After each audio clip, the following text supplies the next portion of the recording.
In a little over a week, voters in Maple Grove and Osseo will head to the polls to elect a new state representative. In District 34B, Republican candidate Dennis Smith has history on his side. Residents have voted Republican for years. But Democrat David Hoden says it's time for change. Here's Cassie Bonstrom.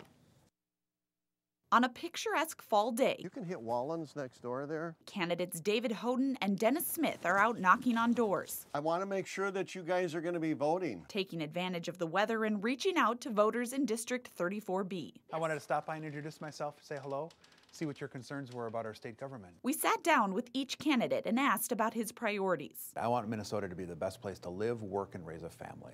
And I think we can do better on that account. Republican Dennis Smith of Maple Grove wants to improve the economy and the quality of jobs available. He also wants to address transportation needs in the area, not necessarily by adding a light rail, but by increasing the number of roads and bridges. From the numbers that I have seen, I think that is a better use of our funds. Democrat David Hoden, also a longtime resident of Maple Grove, says he's ready to break the legislative gridlock. It's still very apparent in people's minds, the 20 days of the shutdown that cost the state millions of dollars. And though they have differing views on how to go about it, they both say health care MNsure is not the answer. And funding for education, if we need it, we got to pay for it, are top priorities. Good to see you. Thanks a lot. The area has long voted Republican, which may give Smith an advantage. Smith says his legal background is also a huge asset. I'm a business owner, I'm an attorney.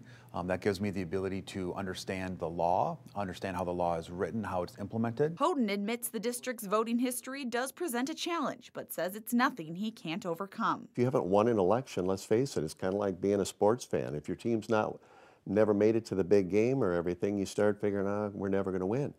I don't buy that. In Maple Grove, I'm Cassie Bonstrom, 12 News.